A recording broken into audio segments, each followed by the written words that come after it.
Marsha, you there? How do we mute him? I'm here. Do we all have Thanks for access to that? unmuting me. That's only I'm here. a What? question. Just making sure you're there. We're good. We're going to get started. Okay. Welcome, everybody, to the 5:55 p.m. Board of Canvas meeting of August 27th, 2019. Let the record reflect that all board members are present except for council members. Board member Stevens, who is asked to be excused, and board member White is reporting electronically. Say hello, Marsha. Hello, Marcia. Thank you very much. I'm literal. First item on our agenda is the Pledge of Allegiance. Vice Chair Jaburka will lead us through that. Oh, please rise. I pledge allegiance to the flag of the United States of America and to the republic for which it stands, one nation, under God, indivisible, with liberty and justice for all.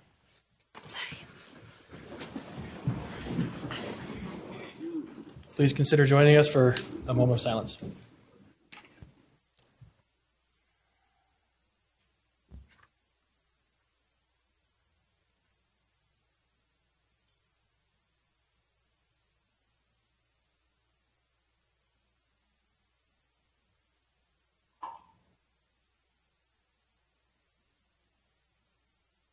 Thank you. First item on our agenda is the 2019 municipal primary election.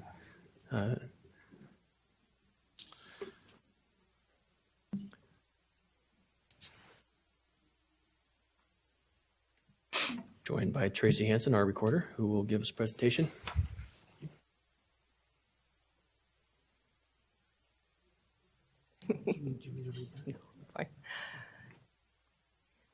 Good evening. I'm before you tonight to present the results of the 2019 primary election for Ogden City.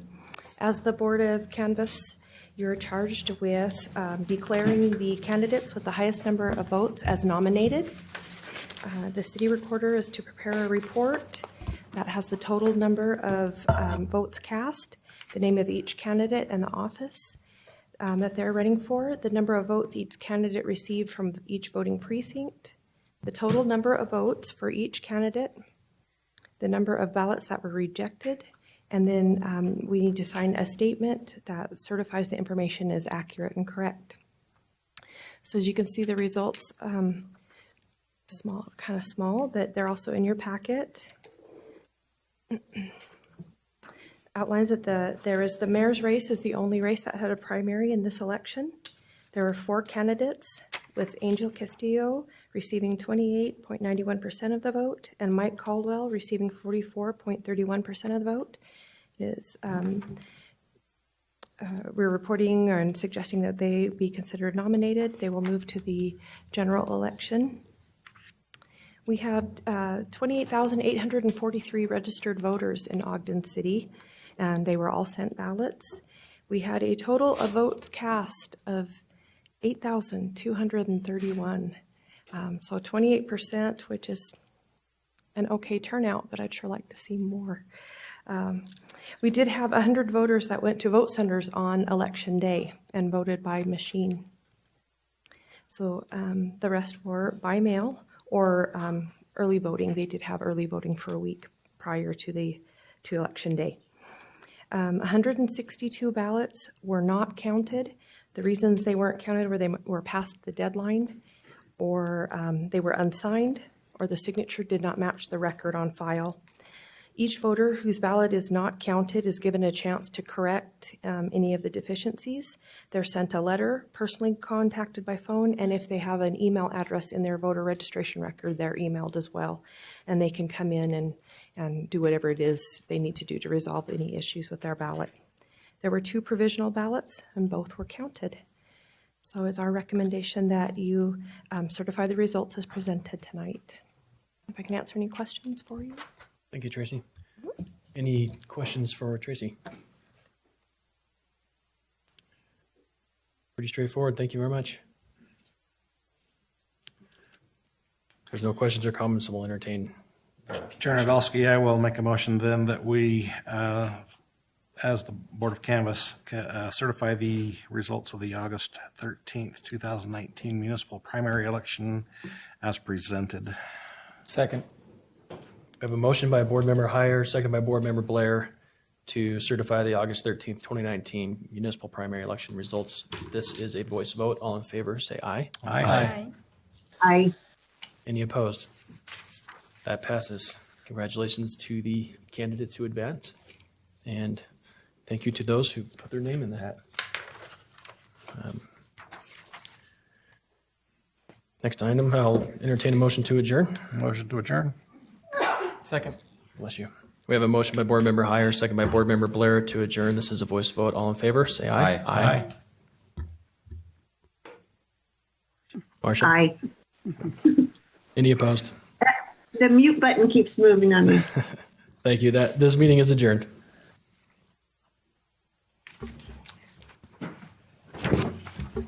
Okay. Welcome everybody to the 6 p.m. City Council meeting of August 27th, 2019. Let the roll call reflect that all council members are present except for Councilmember Blair and Councilmember Stevens, who have both asked to be excused. And Councilmember White is joining us electronically. Please say hello, Marcia. Hello.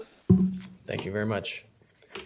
First item on our agenda for this meeting is our recognition of our awesome Weaver State softball team. We have asked Councilmember Heyer to read that. Yes, Chair, I appreciate the opportunity to do this. I'm going to apologize in advance because I am not great with names. So if I butcher your name, please don't take it personal. And I think Brandon's putting the team up on the screen, so that'll be kind of cool. All right. Well, the Ogden City Council and Mayor proudly recognize the 2019 Weber State University women's softball team for providing invaluable contributions to the Ogden community. The Weber State University women's softball team had another season to remember. Not only did the Wildcats win their third Big Sky championship in school history, but they also became the first Big Sky team to win an NCAA regional tournament game. 8 players earned Big Sky All-Conference honors, and 4 made the Big Sky All-Conference first team, including the 2019 Big Sky Player of the Year and Keisha Saltern. How did I do? Okay? All right, good. The Wildcats also excelled in the classroom as 11 players earned Big Sky All-Academic honors, and that's a pretty neat thing. Big Sky Coach of the Year, Mary Kay Amicone. Assistant coaches, Kevin Jensen, Kristen Della, what they said, and Kirtland Bowling have done an outstanding job leading the Wildcats to a successful season. We are proud of the manner in which they have represented our city. The team's vision, play, work ethic, and exceptional results have unified our residents and strengthened the sense of community pride in the Ogden and Weber State University. This is presented the 27th day of August, 2019. So we'd like to have you come up.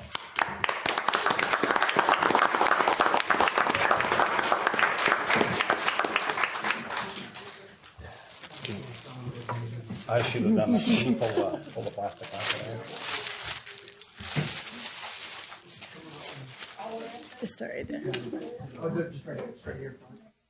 Yeah, just start here. Who's taking the plaques? The seniors. Okay. Whoever's up there. Now you gotta give us our pay. Thank you. Congratulations. Thank you. Congratulations. Thank you. Good job. Congratulations. Congratulations. Thank you. Thank you. Congrats. Congrats. Thank you. Congratulations. Perfect. Yes, I'm sure you will. Congratulations. You will. Congratulations. Congratulations. Oh, thank you. That's big and heavy. Congratulations. Nice. Congratulations. We try and save you from doing this. She's cutting the line, yeah. Congratulations. We're gonna have a picture over here, so if you'll kind of Thanks. pretend you like each Thank other, you. squeeze in tight. Congratulations. It's an awesome job. Yeah. Thanks. Thank you. We love it when you bring the. Awesome. Thank you. Interesting. Imagine this being on 3% or. That's what I'm learning about.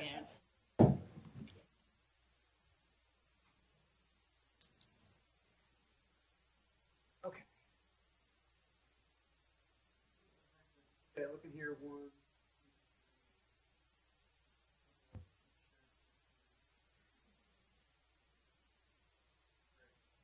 Thank you.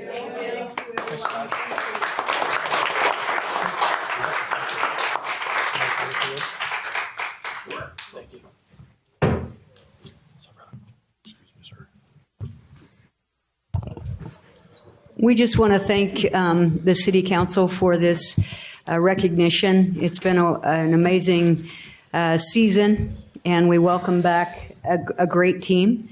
And they were stellar in the classroom as well as on the field. And it was such a pleasure to see their growth throughout the season and to continue to work with them. And we're looking forward to another great year. So thank you so much, and thank you for this recognition. We really appreciate it. Thanks for the difference you're making. You have made a quick impact in this program. Thank you. No, thank you. It's all on them. They're doing fantastic. I'm sure you have something to do with it too. Just a little, but a just little bit. lining them up. Well, you guys are doing awesome. It's a beautiful place to watch a game. It is. The talent is spectacular. It is. My daughters I'm raising 2 softball players. They Yes. absolutely love going to the games. Awesome. And it brightened my heart when you guys hit a foul ball and all the kids scatter. Because if they get the foul ball, they get a candy bar. That's right. That just brought up a lot of memories. So Yeah, that's great. So we have 8 scrimmages this fall, and we'll be having an opportunity to meet the community and do some service in the community as well. So thank you for all the support. awesome. Thank you. so much. Thank you.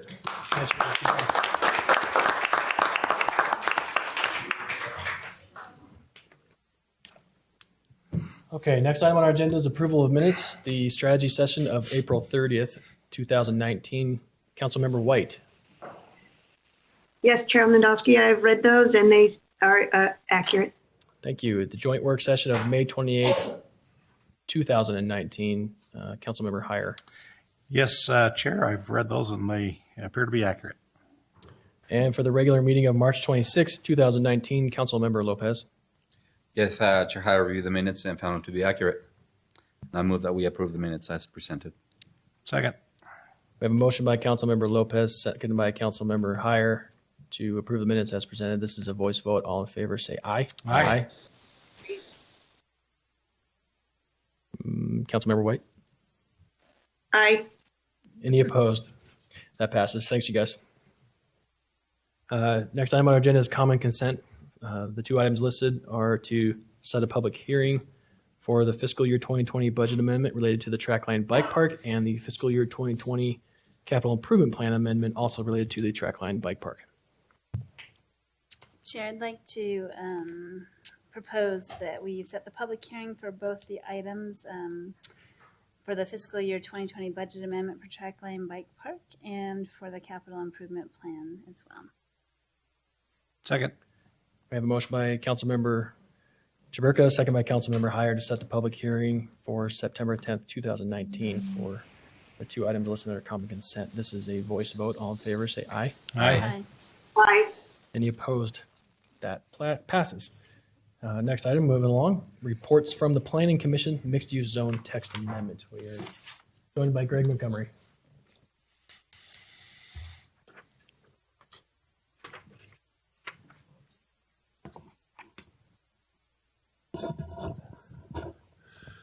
Mr. Chair and members of the council, you have before you tonight a recommendation from the Planning Commission regarding a petition that had been filed with the city to amend the text of the zoning ordinance. In other words, to change language in the ordinance of what things can and cannot take place in a zone that is defined as the MU zone, mixed use zone.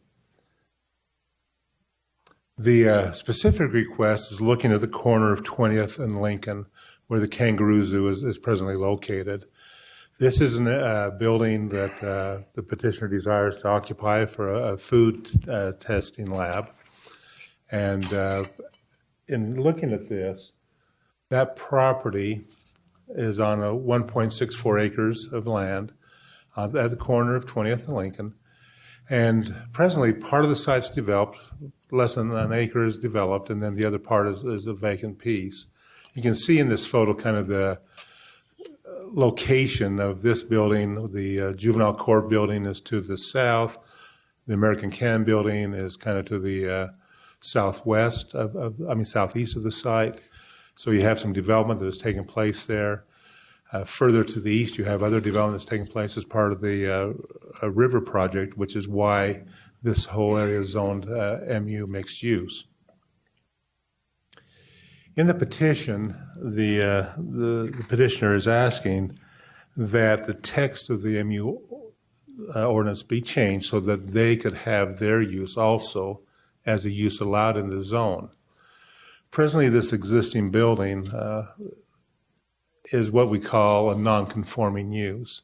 In other words, when it was built, the zoning was different. It was zoned manufacturing at the time, and so a lot of the buildings along that west side of Lincoln are more of industrial type buildings, metal exteriors, and a lot of the uses were automotive or manufacturing. This building itself had gone through several different uses, and the Kangaroo Zoo ended up into it lately. In the MU zone, the uses that are presently allowed are such things as restaurants or personal services, small-scale buildings, office and housing, with a lot of the project that has been developed so far into the MU as being housing projects. And there are certain limitations the MU has, and that is square footage, 10,000 square feet for offices, general retail, again, 10,000, but could be a mixture of retail buildings put together in a building not larger than 15,000. But those are the types of uses that the present MU zone allows. So this request to look at a food tasting lab is a little bit different than the other uses that are allowed in the mixed-use zone at the present time.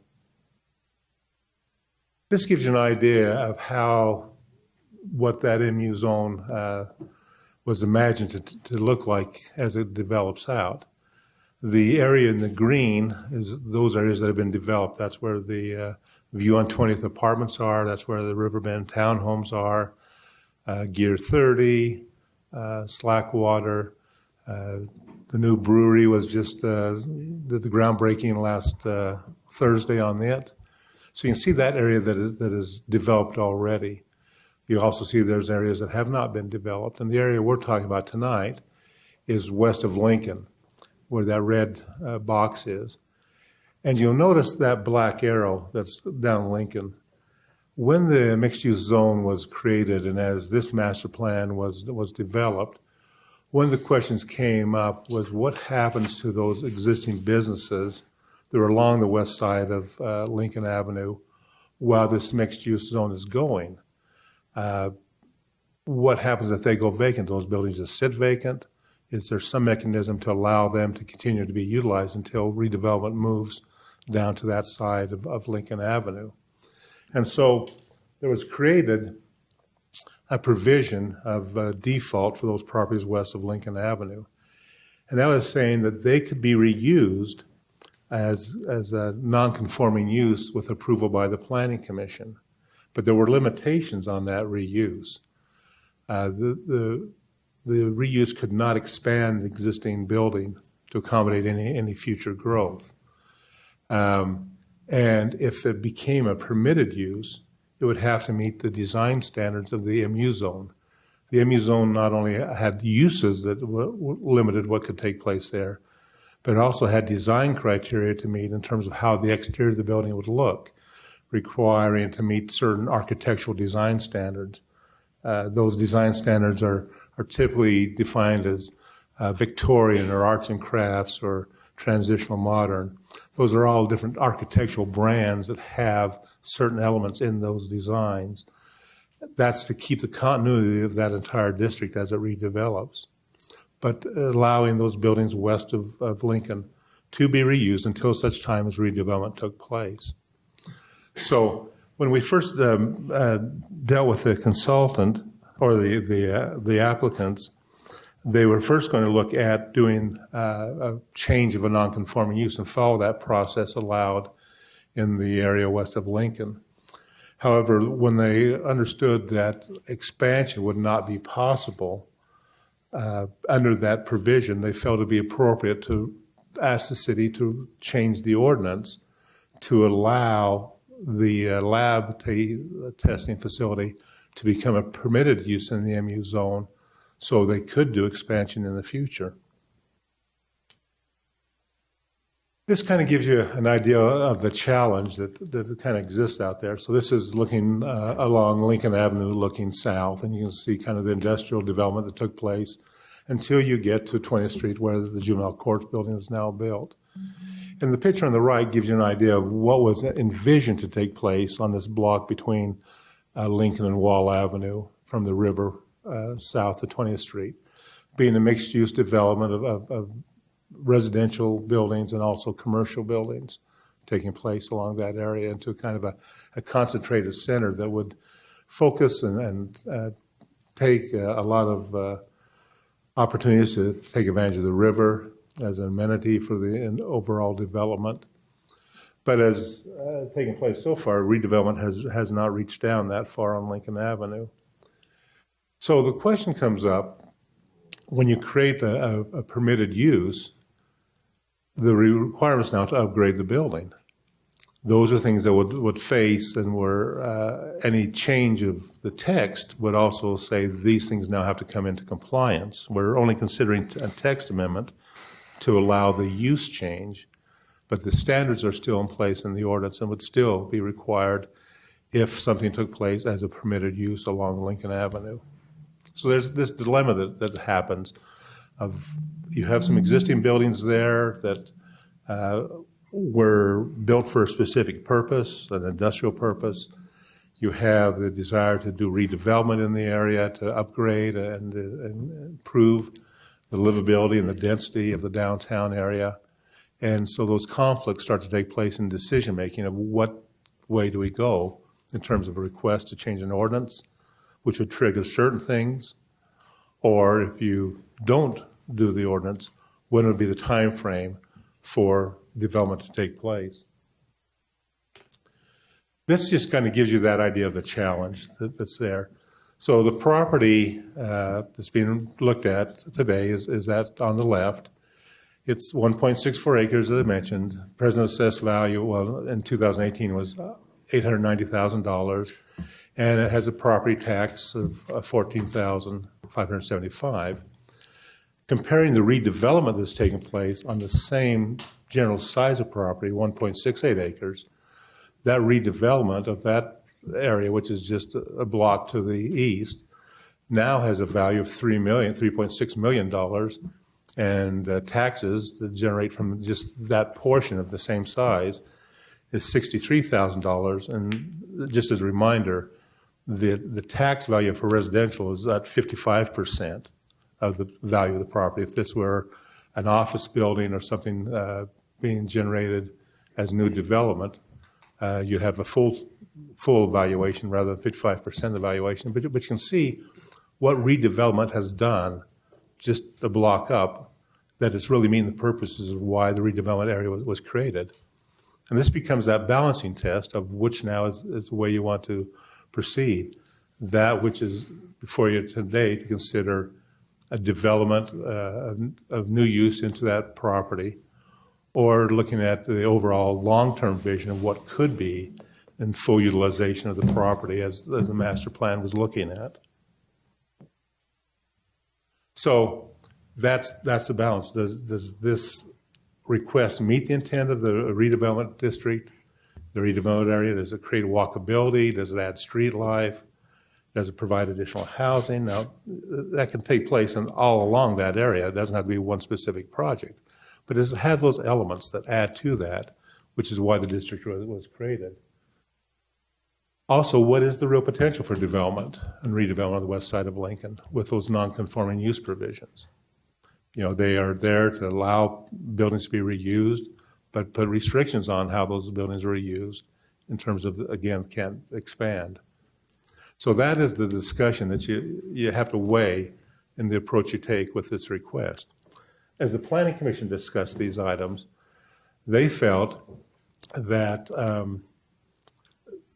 looking at how things have redeveloped in the area, the fact that this property has been like this for many, many years, and wondering if redevelopment would really happen if they could get a statement made by making this a permitted use, which then would require the building to be remodeled on the exterior to meet the design standards, if that might not be a better scenario than waiting for redevelopment to take place. But that is the balance test of what you need to do. When you look at this item, do you consider it now as the item before you, or do you consider it what could be in the future? Planning staff, as they had made a recommendation to the Planning Commission, recommended denial of the petition. They felt that the redevelopment of the area, that long-term value was the most important thing that could happen on that corner because it's such a key corner. The Planning Commission, however, made a recommendation to you to approve amending the ordinance to allow the food lab as a use in the MU zone. And they put a restriction on it because they felt it's only appropriate to those areas west of Lincoln Avenue to have that type of option. Everything east of Lincoln would not have that option. So the ordinance that they're proposing to you is saying it's specifically west of Lincoln Avenue and a 210-foot depth, which is the lot depth of the property that's on the corner. And they said that this would then allow some of those items in the MU zone to still take place in terms of design requirements of upgrades to the building and that. And so that's the recommendation before you tonight is the Planning Commission is recommending approval of the text ordinance amendment. So hopefully I've given you an idea of how did this get to where it's at and what the considerations are for you tonight. Very thorough. Thank you very much. Any questions for Greg? Chair, I have two questions. Mm-hmm. The first is food testing labs, what zones are those allowed uses in? They could be in C2, C3, M1, M2. Okay. Do we have a shortage of those zones? No. Okay. That was part one. Part A. Part B. Question two is how far out of conformity with the MU zone is that parcel currently? How far out are they? In order to comply with the MU zone, what would they have to do? Well, the exterior of the building has to be changed. It has to be taken on an architectural style of either the transitional modern or the loft mercantile. I think those are the two options that are out there. That means roof lines, exterior building materials that can't be metal. More windows have to be put into the building. Parking would be limited. You have a maximum parking rather than a minimum parking, so some stalls would be eliminated. The building as it sits would not meet the MU, but when they do an addition, they would then have to bring that addition towards the street. Proximity to the street is the issue. That's kind of what I was wondering. Those are things that would have to take place. I see. Okay. But that would only apply to the addition, not to the Yeah, because you can't move the existing building. Okay. But you would have to change the exterior. I've seen buildings go down the street before. That's true. The Leaside Hall did go down the street. It did. Yeah. Okay. Thank you. Appreciate that. Quick question. So if in the future, if that property in that area were to be developed to conform to the MU and have some house or apartments, condos, or whatever, retail, retail. So does that mean that whoever acquires that property, that building would have to pretty much come down? At that point, it would, yes. At that point. Just like the rest of the redevelopment area, those buildings came down and new were built. Okay. Thank you. I've got a couple questions, but I don't know if it's really for you or for the petitioner, just around a food testing lab and what that means. That'd probably be the petitioner. Is the petitioner here? Does anybody know? I think they are. Somebody looking Doug at Shepherd? us like they might be. Authorized by them. Okay. Thank you. Any other questions? What up? Is there any other questions for Greg before we bring up the petitioner's spokesman? Okay. Hello, my name is Dave Good. I'm actually founder and president of Good Ski Technologies here in Ogden.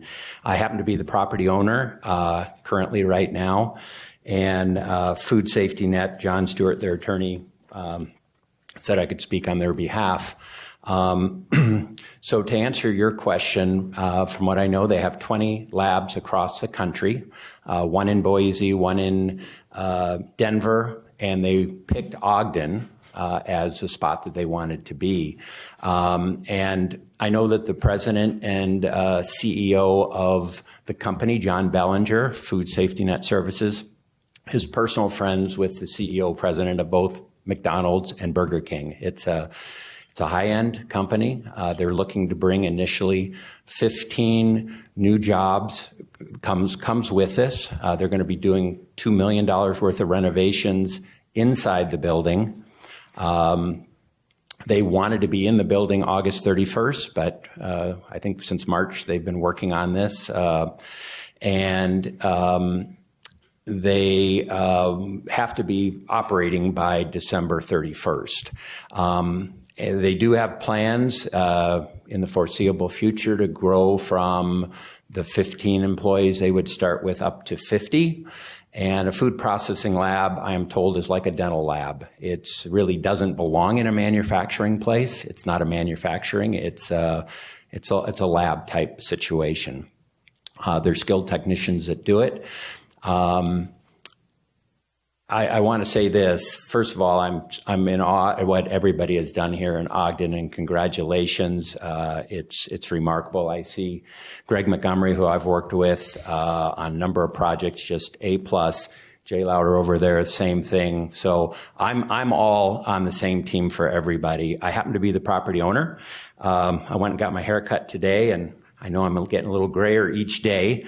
I've driven past that building for 15 years now, and I have seen it not change. In 2007, I decided to buy the building. You can tell I'm not a real estate person. I'm a ski builder, and I bought it just before the whole real estate market went down. We're getting to the age where it's time to move on. Our current tenant, Kangaroo Zoo, is struggling. It's a bounce house. I do believe it's a non-conforming use now. I think they might have, and all due respect to Kangaroo Zoo, but maybe 1.5 minimum wage employees there right now. And for April's rent, we got 3 post-dated checks. I just got August check just now. We have a 5-year lease remaining on that building with them. We have personal guarantees, and if this building's going to go nowhere, it will stay there for at least the next 5 years as it is. I've been to meetings with Mayor Caldwell.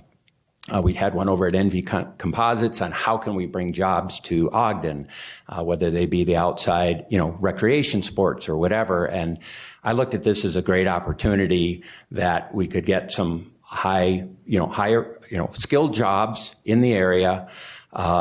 Somebody who is going to make it. I have some pictures. I don't know if anyone has driven by, but of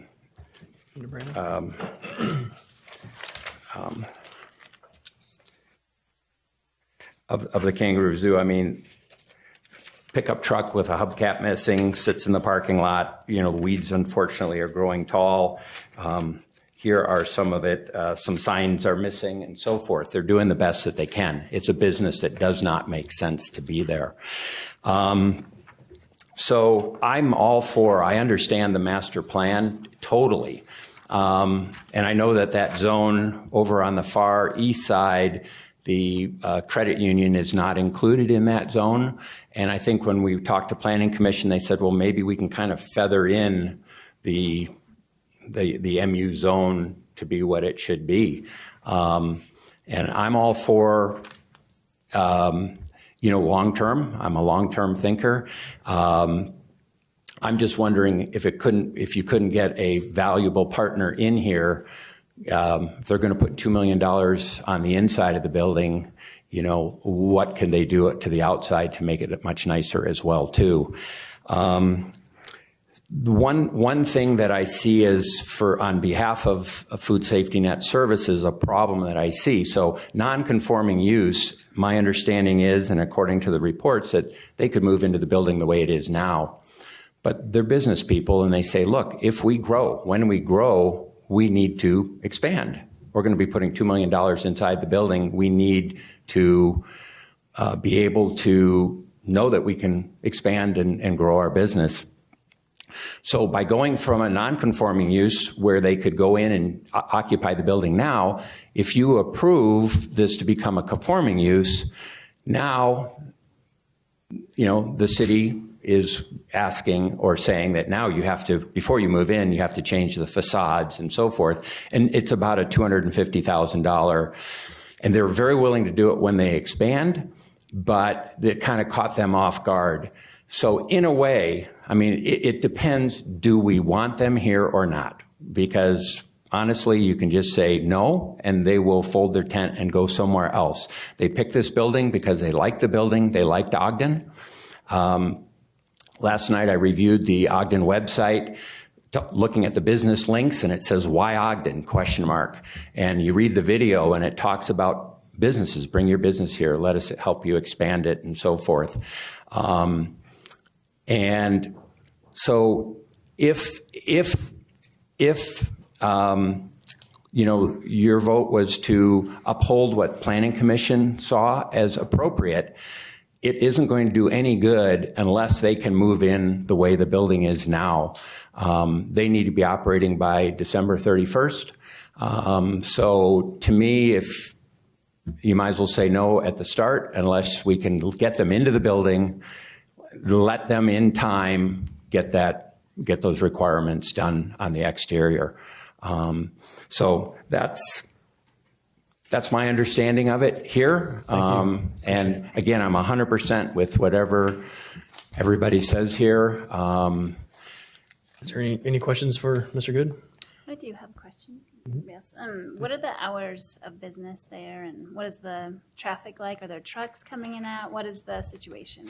I understand it works a lot like an office, so there is not a lot of in and out. It is not a heavy manufacturing industrial. It's a lab. They do process around the clock with employees. And beyond that, I probably am a little bit out of my league. And I'm not sure. I don't know exactly what the process means. I mean, are there fumes that come out? They are testing food for safety. That's just what the name of the company is, Food Safety Net Services, to help all of the companies, food companies, make sure that their food is healthy.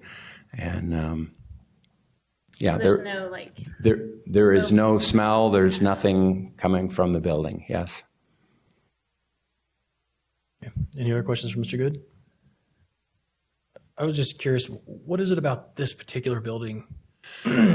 Yes. We have a lot of this type of use. Yes. Opportunity in Ogden. I'm just Yeah. curious why here, where it's. So I don't know if is Corbin here. Corbin spoke at the Planning Commission. He is the local realtor for them. And that question also was asked. And he said they like that building. That was the building. And Corbin said there was not another building like this that fits their size, fits the acreage that they need within Ogden. And I think they had to go quite a bit further east to find something that they needed. So. Okay. So. Chair Nadolski? Yeah, go ahead. Just curious, is this in an opportunity zone? And is that why the timing of it by December 31st is an issue? It is in an opportunity zone. I don't know if that's been a consideration of the petitioner. Do you know? I don't believe so, no. Okay. Any other questions for Mr. Good? Okay, thank you. Appreciate your time. Thank you. Okay. Greg, anything else to add? Okay. Council members, any additional comments or actions? I was on the Planning Commission when this parcel was being assembled and put together and the master plan being developed. And it was a painful and expensive process. to get this parcel put together with this vision, that it be the Riverwalk. I mean, it kind of says what it's supposed to be. This was never in the thinking of what this would be.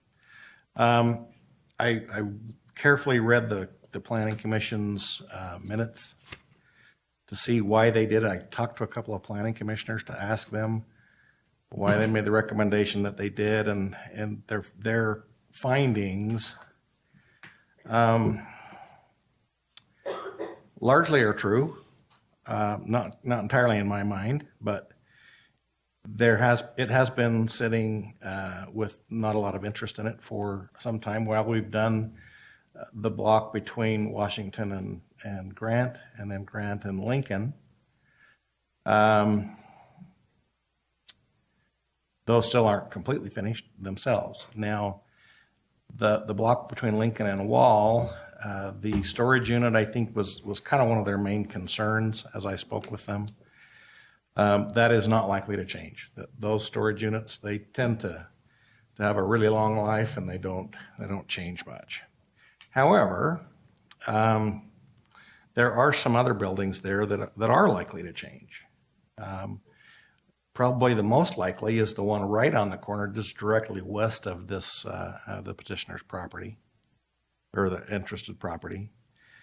And it actually would help to kind of continue this development trend down. You know, one thing that's different now than when they did the Riverbend master plan was Walmart was not there. That was a vacant area, pretty, kind of in pretty disrepair. But so this, I think if we put this kind of a use in the proposed place, it will stop any of that. I don't think this is going to help. This is not going to help the Riverbend development. While I don't think it would be detrimental, it also is not going to add to the critical mass and to the uses that are expected there, and for the uses that the people that currently bought in are expecting there. I think this would be detrimental to them. Because of the blood and treasure that was spent to put this together, I think this would be a huge mistake. I just think it would be a huge mistake. I think, I've heard from constituents that live in that area that have purchased property there that are concerned. They really are, buying in, as you say, to what the future of that area might look like. And I know it's rugged and there's some industrial kinds of spaces there, but that's not what they envision it continuing to be. I had maybe similar concerns. You put it to more of a technical explanation, right, as you do. But I was around, not behind this dais when that whole process went together, and it was, we do have a vision for that area, and in order to achieve a vision, we have a plan. And in order to achieve that vision, you kind of need to stick to the plan. I listened to the comments of Mr. Good, the number of employees, the investment in Ogden, like those sort of things pique my attention. I think there's more than just that to consider, though. I think to look at just 15 employees right now, if we were to lose 15 employees, I think the impact could be much, much greater and probably unknown, because if we don't follow the plan, if we're not giving the community and giving future investors some sort of confidence that we are committed to the plan and the vision that we've created. But I also wonder if, in one regard, it was presented as an opportunity to change the exterior of the building in the future, maybe, hopefully, but it could also be viewed as a decision that would cement the current use and the current look of the exterior as well, right? Mm-hmm. So that's just kind of what I've been Do you have any comments? In addition? Okay. All right. Any other questions or comments, or? I'm ready to make a motion if you're ready to take one. I am. Finding those things that I mentioned earlier, I move that we deny the ordinance 2019-41, amending the mixed use zone to allow food testing labs as an allowed use. I second. We have a motion by Councilmember Heyer, seconded by Councilmember Chaburka, to deny proposed ordinance 2019-41. This is a roll call vote. Councilmember Heyer, Aye. Councilmember Lopez, Aye. Councilmember White, Aye. Vice Chair Chaburka, Aye. Chair Nadolski. Aye. That motion passes, and the mixed-use zone text amendment fails. Thank you, Mr. Good. Appreciate your input and your effort. Hope we can find a better use for that corner. It's a really important corner for our future as a community. I hope we can find a use or a place for that use here in Ogden, because it strikes me as Ogden has what that company wants, and I think we want that company here. I hope we can find a better place where it fits both parties' needs. Chair, I'd also like to address Mr. Good. I very much appreciate your contributions to our community. And I'm sorry, I think on the immediate sense, this is probably disappointing to you. I'm pretty confident that in the long term, this is going to really work out for you. I think that property in its location, because of the things I mentioned earlier, it's going to make that property much more valuable, either for a different use or a different building, or however it develops. I think it's going to fit the vision and be more valuable for you in the long run. So, Okay. Thank you, Councilmember Heyer. Before we get to public comment, we've got a pretty full room tonight. I'm guessing you all weren't here for a zone text amendment. I didn't clarify in our roll call. Councilmember Stevens had asked in pretty far advance to be excused. He's spending some time with his family. And Councilmember Blair stayed for as long as he could. But tragically, he has lost a very close friend and has asked to be excused to attend funeral services. So if you'll excuse their absences, I'm sure both of them wish to be here for all the many things you guys are here to share with us. As we move into public comment, before we start, can I just get a raise of hands as who plans to address the council in public comment?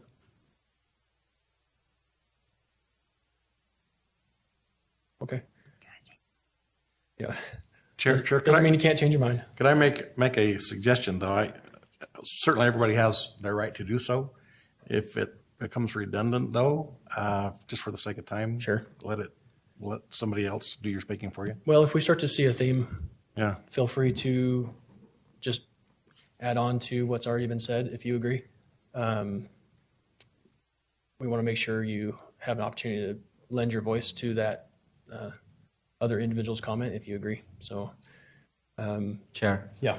May I already suggest possibly that maybe our citizens maybe make a line of 2 or 3 people so that. Yeah, sure. Yeah, if you guys want to, if some brave soul wants to take the first stab at it and to get 2 or 3 behind them, we'll please limit your comments to 3 minutes and state your name. That would be really helpful. Thanks. Good evening. My name is Malik Dio. I live here in Ogden, up on 26th and Jackson area. Before we get started, I just want to give my condolences to the family of Giovanni Mercado, who was shot last Friday by Ogden City Police Department. Okay. First, I want to go ahead and start off by saying we're going to set the narrative tonight. We know we have police that work hard. We know that their job's difficult. We know that their job requires split-second decision-making. We know that sometimes they're a matter of life or death. We're not here to talk about any of that tonight, and that's not what we're here to hear from the council members either. Okay. What we're here for is to demand de-escalation, okay? And we're here to demand less than lethal use of force, okay?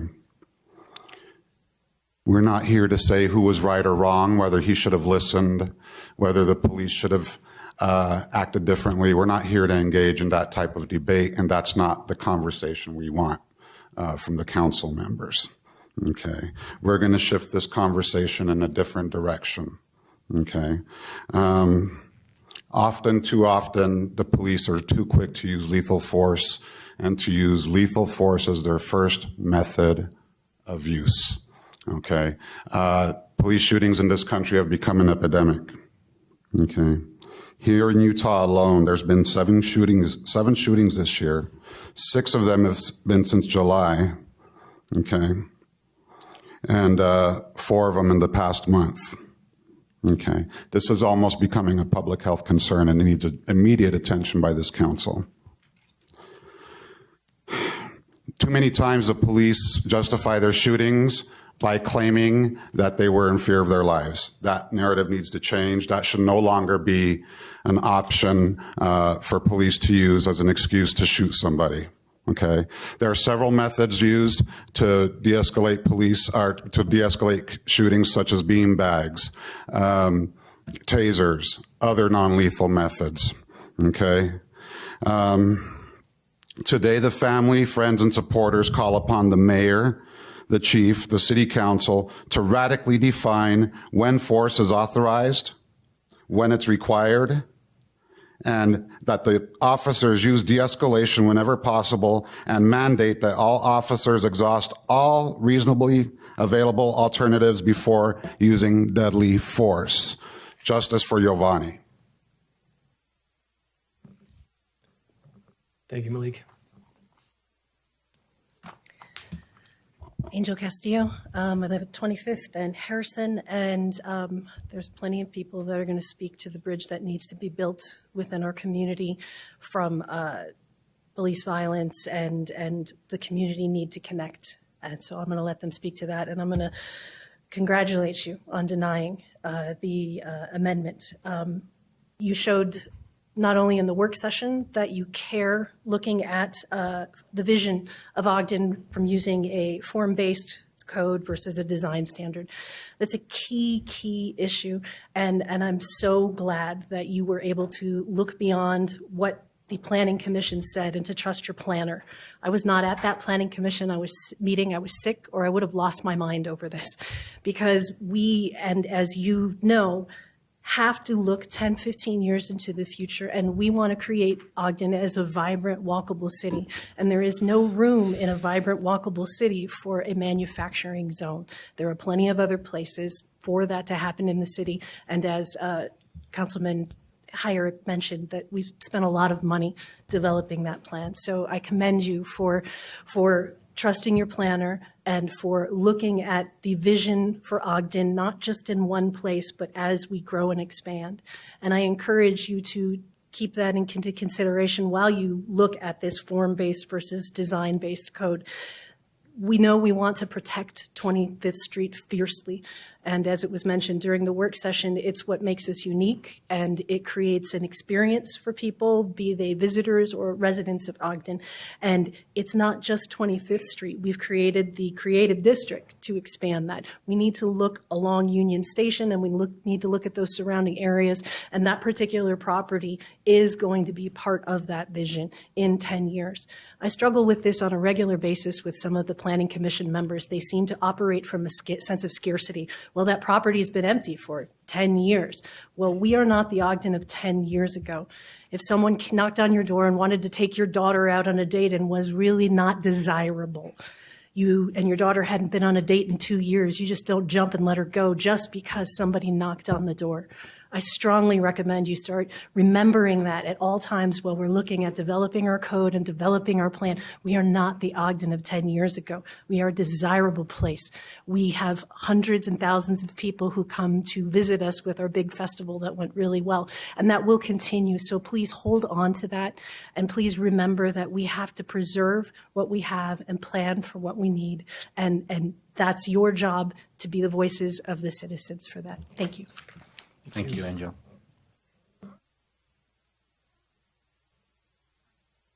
Hi. Hi.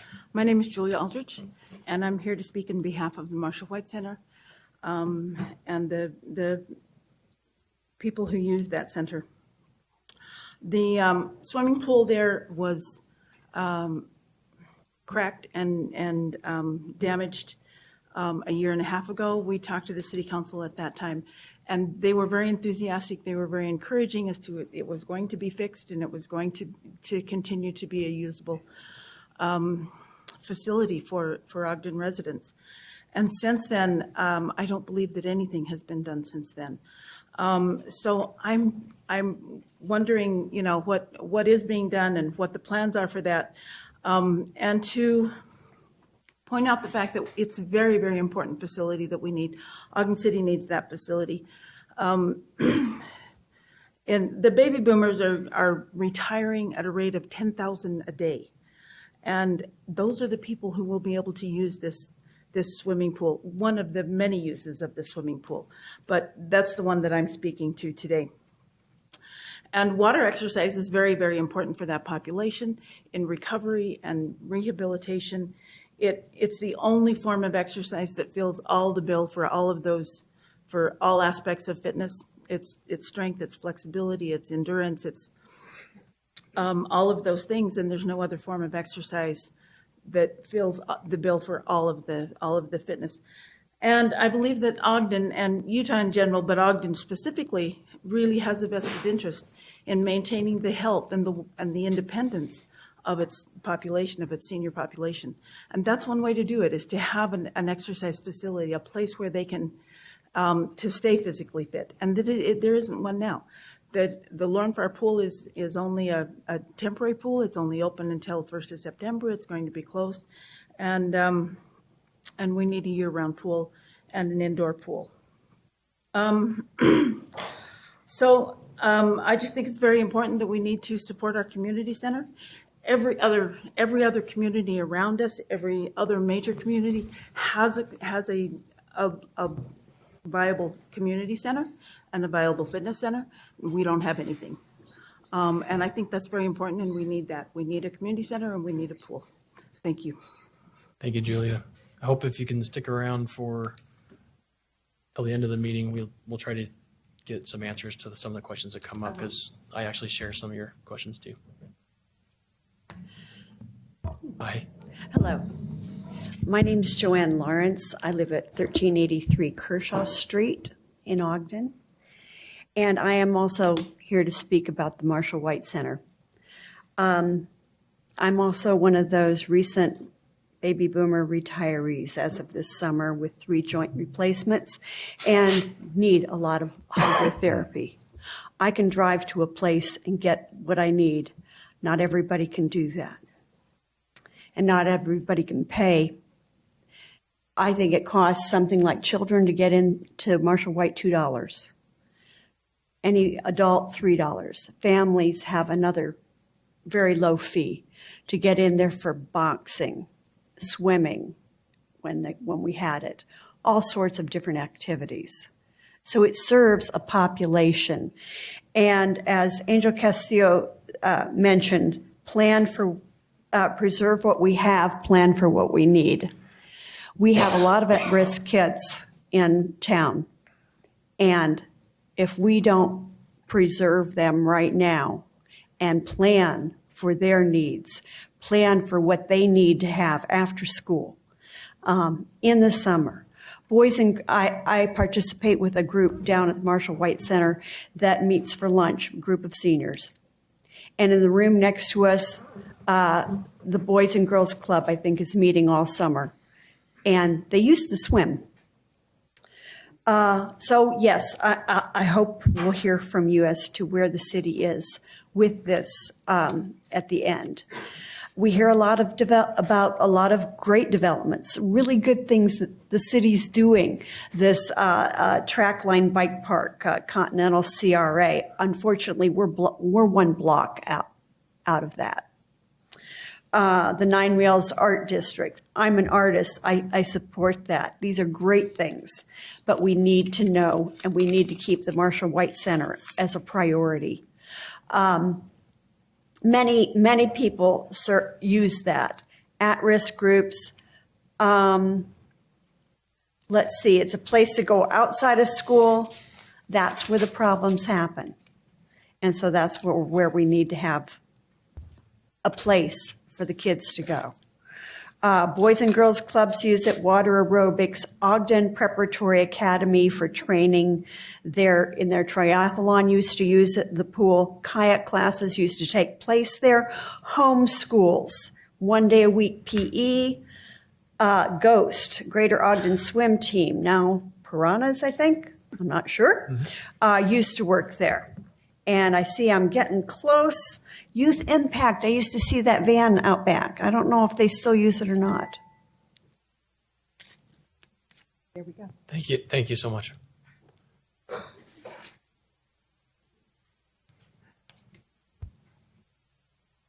Welcome. Hello, my name's Gayleen Morley, and I'm also backing up the Marshall White Center. I hope it doesn't get torn down, that it could be redone in that swimming pool. I have no way, these ladies go to a different swimming pool, and I have no way of getting over there. I could ride the bus, but it'd be so early in the morning, and sometimes buses break down or they don't go along with the schedule you want. So I decided just wait and see what Ogden will do with the Marshall White Center and redoing up that swimming pool. So I haven't been to a swimming pool. Only time I was to a swimming pool is when I went to California to see my niece. And I went swimming with her.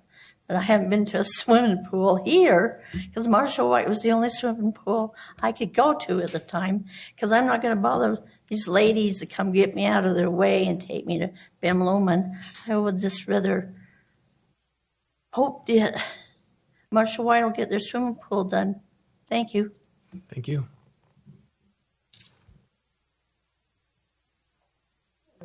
Hello.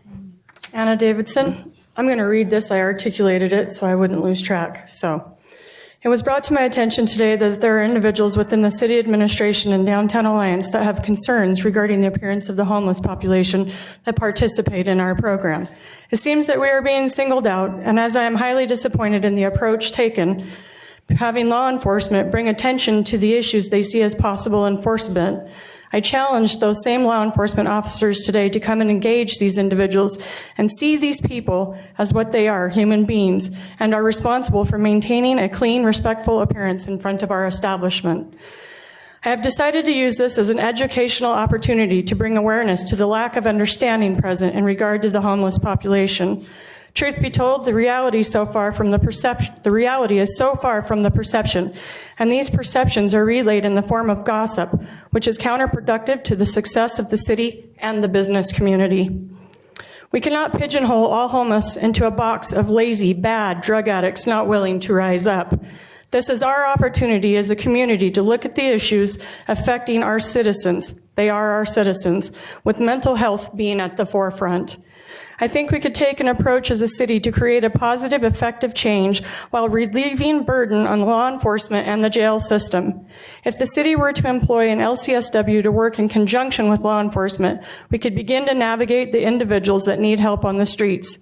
The LCSW could de-escalate situations, establish rapport with these citizens, and assist in matching these individuals with the resources already in our community. I would like to speak to all of you further regarding this concept. However, 3 minutes is clearly not enough.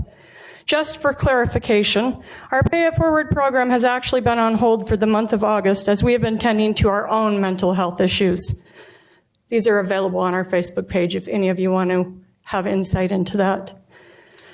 When the program was in effect, we would feed 10 individuals at 6 a.m., and these individuals were gone by 7:30 a.m. at the latest.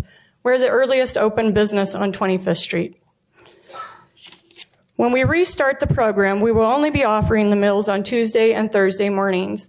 We are restarting it in an effort that so we can also reach, because the program was never designed just for feeding homeless. It's for single moms and single dads and the college student and anybody that's a little bit hard on their luck besides the homeless that we have out there that we're helping. I would hope we could learn to put our judgments aside and begin to work together to implement programs and processes that effectively help people. Homeless are people. I, for one, refuse to shame them into the background. Out of sight, out of mind does not change the issue, does not make the issue go away. It only perpetuates the problem. Thank you. Thank you, Anna. Anna, is this what you reached out to me today about? Not specifically the reaching out by the law enforcement today, but about the program that I've been trying to figure out how to put together, and I've talked to Luis about it extensively on a few occasions. Being reached out by law enforcement today, and they were specifically stated that it was city administration, individuals, and Downtown Alliance. We can talk more. Yeah, You're right. 3 minutes is not going to be enough. And which is why I decided to articulate my words, because I knew I could go a lot further with it. But it's kind of disheartening, to say the least. And I just like publicly to say, if Ogden as a city doesn't want us and what we do and who we are, let us know. If you're here at the end, I'll walk out with you and we can talk. Thanks, Anna. Hi, guys. Ron Davidson, Jesse Jeans on 25th Street, and this is Amanda Leathero. I would just like to follow up her comments with a few facts.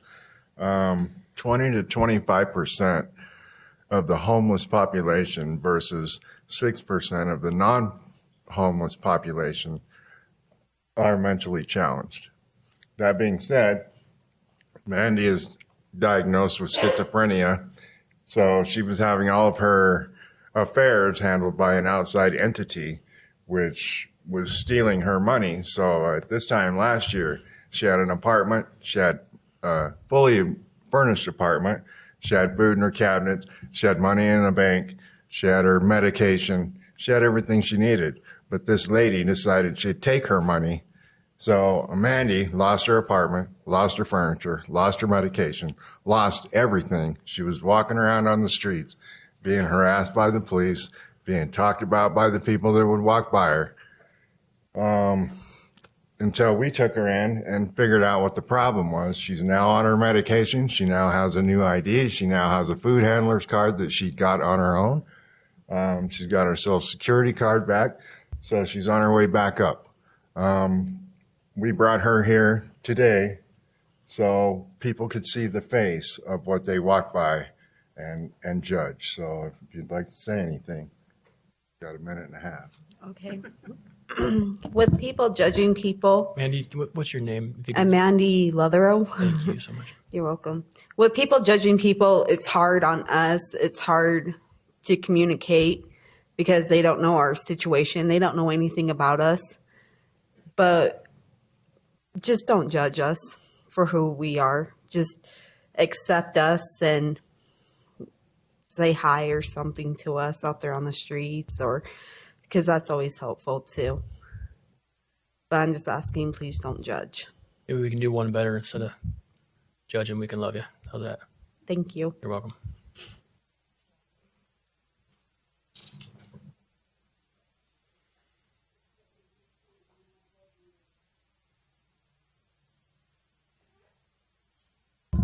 Hi, my name is Davis Johnson. I live on Wall Avenue at Beehive Self-Storage. It's my family's business. I'm here today to talk about Giovanni Marcato, who was recently killed by the police. And I kind of wrote down my thoughts, but I could basically just summarize it like the way I heard the story is that there's four police officers, and he had a knife, and they say they feared for their lives, but there were 4 of them, and they had tasers and non-lethal means. And obviously, we can't see the body cam footage yet, but we're also not clear as a community on when we'll be able to see that. And there's not clear guidelines, as far as I know, of when the police are required to release footage for a body cam incident, which makes us feel less secure as a community, not knowing when we would even be able to see. The obvious complications that could cause is, if there's a public outcry about an event, the police could theoretically kind of wait it out. If there's not clear guidelines that we know we'll have the footage next week. So that's an obvious complication with the body cam thing. And not being able to really assess as a community and see the footage ourselves and be like, did they try everything to be non-lethal? Maybe they really, had to detain that person, but did they have to kill them? And I think that we as a community deserve to know that the cops are required to exhaust every non-lethal means, because we the people here in Ogden, we just last year, recently on my ballot, there was something about more funding for the police, more officers being hired and stuff like that. They frequently we're asked to kick in a bit more or approve increases in the police. Obviously there's that side coming to us to approve the financial aspect of it. But we as a community aren't clear on what we can do in response if there is an overstep of police authority or there is an overuse of lethal force. We as a community feel a little bit powerless and a little bit like somebody's just been taken from us and his children have no father and there's nothing we can do about it. And so I'm sure I'm not the only one here today. Malik gave a great speech at the beginning, but we just want to know that every possible non-lethal means will be exhausted before anybody is going to die, and that we can even expand the de-escalation training and the means of non-lethally detaining somebody. And so those are the types of things that would make me as a business owner here in Ogden and as a community member feel more safe in my community and more just on behalf of my community members, safe on their behalf. That because it's traumatizing and kind of disturbing to all of us when a community member is taken away with no explanation and we feel powerless as though it might happen to anybody. And so that's why probably more than just me and Malik are here today, because we care about this, and it's kind of seeing these things happening in Utah feels very close to home and very, very scary. And so I wanted to show up here today and just make my feelings known about that for justice for Giovanni. So, Thank you. Thank you. Before the next speaker, I just want to say, as we continue on, I just want to thank everybody for how civil and respectful you're being to our process. And I'm mindful of Malik's request in the beginning that this is your turn to talk, our turn to listen. So thank you for respecting our process. We hope we respect your wishes. Hello. Oh, I'm really tiny. All right. Hello, my name is Sophia Garza. I live around 28th and Liberty. And I'm also here today because of the murder of Giovanni Mercado.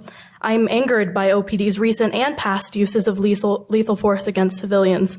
Communities are safer when they don't fear their police force. And unfortunately, right now, we live in a community where many people, especially those coming from marginalized groups, fear those who we are told are there to protect and serve us. My 15-year-old sister the other day was left home alone with my two little brothers, and there was a man parked outside of our house in a car for 2 hours. And I asked her, did you think about calling the police? And she said, no, what if they killed him? No 15-year-old should worry that calling the police on behalf of a suspicious person in front of their house, no 15-year-old should fear that would leave blood on their hands. And as far as solutions, beanbag guns.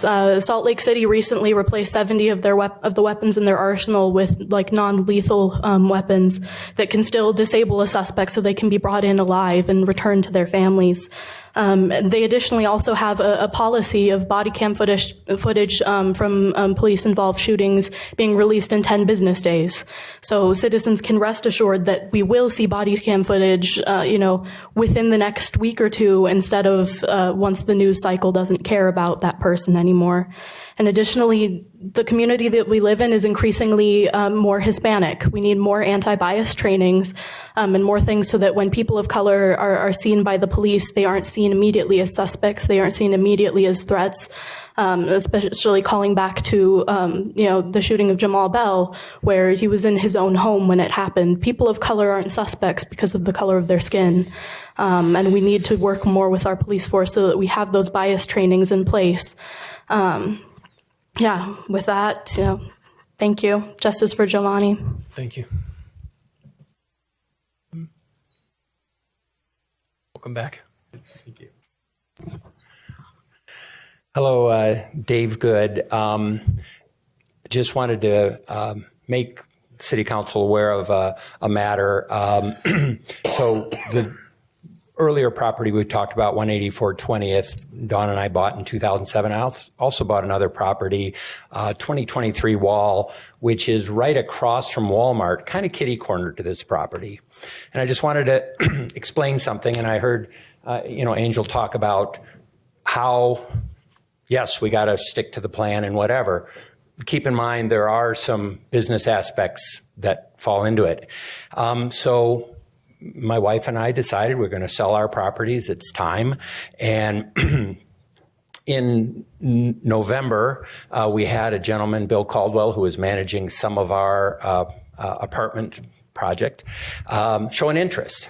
And he wanted to do a self-storage unit, use the front property, it's on 2 acres for his own, and to use the back for a self-storage unit. So we went to a city council meeting, we went to a planning commission meeting, a kind of a pre-planning commission meeting. I was there, and he asked the question, can we do a self-storage unit? And they flipped through the code and said, yes, you can. So he went ahead and put $130,000 down on the property, and told me he spent about $50,000 on architectural drawings, working with the city back and forth. And right near the end, the city says, oh, we're having a new ordinance change. Self-storage units aren't allowed now anymore. And sorry, but come up with another plan and we'll consider it. So that, just to let you know the business aspect of some of these decisions, it's we're now, the property's in default. It's going to go into foreclosure. And so I'm sure you're aware of from a business standpoint, but so Brandon Cooper told me, he says, Dave, I understand the rules on your properties. The 184 as an example, I know that has rendered it not marketable. So at some point, we got to address how to get around this. I don't know what the solution is, and I'm also one believer in my business, where there's smoke, there's fire. I'm not the only property holder that may run into this along the way. And if city council could be somewhat considerate, yes, we're going to do this, but then what effect does it have with the current owners? That would be the only thing. And again, not just for me, but for possible other owners like that. Thank you. Thank you. That's helpful. Mm-hmm. Thanks.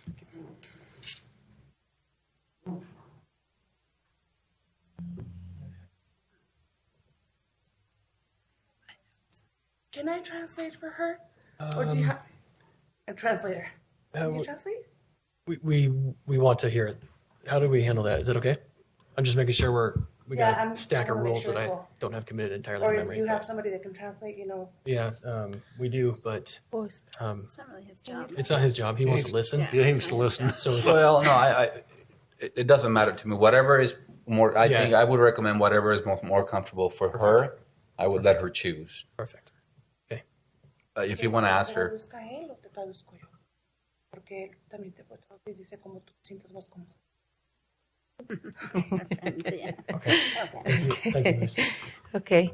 Muy buenas tardes. Mi nombre es Marta Salpa Mercado. Nos encontramos aquí reunidos la familia y amigos de Giovanni Mercado Bedoya. Okay, her name is Marta, and she's here. It's 27th of August. We're here united with the family and friends on behalf of, Giovanni. Can you ask her to share her last name for the record? Can you ask her to share her last name for the record? Just her last name? Yeah. Okay. It's Salpa Mercado.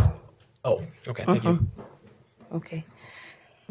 Para pedir cambios en la autoridad policíaca. So we can ask for changes in police authority. Para evitar abusos de autoridad. Abusos de autoridad. Sí. To not have any abuse of authority and death, and necessary deaths. Y dolorosas como las que estamos viviendo hoy. Sabemos que existe la ley letal. We know that there's a lethal law. Pero exigimos que se usen otros métodos. But we're demanding. Sorry, I'm just. That's okay. This has been hard. Okay. That you use other methods para someter a las personas que estén usando armas blancas. Yeah, to submit to those people that are doing, having knives or whatever. There's other ways. Por ejemplo, navajas, Like cuchillo, knives, pocket knives, etc. etc. Puede la policía usar las balas de goma. You can use those rubber bullets. Ujú. No sé cómo se le llama el bastón de toques. The taser gun. Ajá. O spray. Or spray. Y así evitar muertes de And that way, inocentes. avoid innocent deaths. Exigimos un mejor We entrenamiento demand better training de los nuevos of the new policías police, of the rookies. recién ingresados a la academia. Just rookies.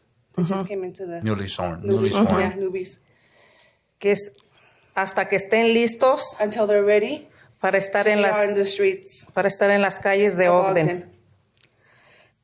Esperamos que se actualicen los policías We want them to be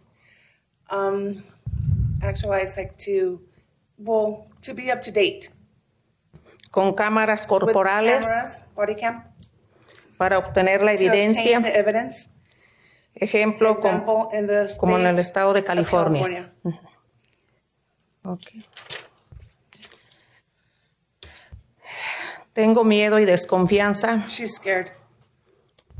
de, She doesn't de llamar a la trust policía to call the cops cuando me vea en la when necesidad there is a necessity of her to do so. de hacerlo por todo lo que está Because of all sucediendo that is happening. y estamos And that we are viviendo living con la muerte with de the mi death sobrino of our nephew, Giovanni. Giovanni. Yo como madre Me as a mother, enseño a I mis teach my hijos kids que to respeten las respect the leyes laws, y a mis and my nietos grandkids que sigan con to sus keep on with sueños their dreams, de ser unos buenos to policías. be good cops. Gracias. Thank you. Gracias. Gracias, señora. Gracias.